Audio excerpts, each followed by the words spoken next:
O'qituvchi dars chog'ida halokatga uchragan kema haqida o'quvchilarga so'zlab berdi. Kemada er-xotin ham bor ekan. Ular qutqaruv kemasigacha suzib borishdi. Birgina joy bor ekan. Er xotinini itarib yubordi. Shunda cho'kayotgan ayol eriga nima dedi? Qani, kim aytadi?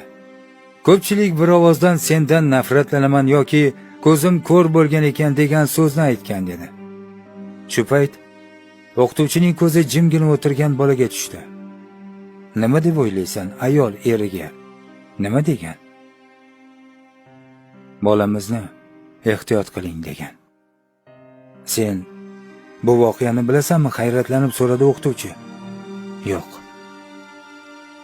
Meni oyim ham o'limi oldidan dadamga shunday degan dedi.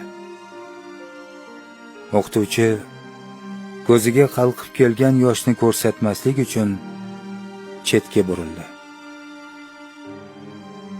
Jannat onalar oyog'i ostida deb bejiz aytilmagan. Ona qabrga kirgunga qadar farzandini baxti uchun duo qilarkan. Onajoningiz borida qadrlab duosini oling. Xulosa o'zingizdan.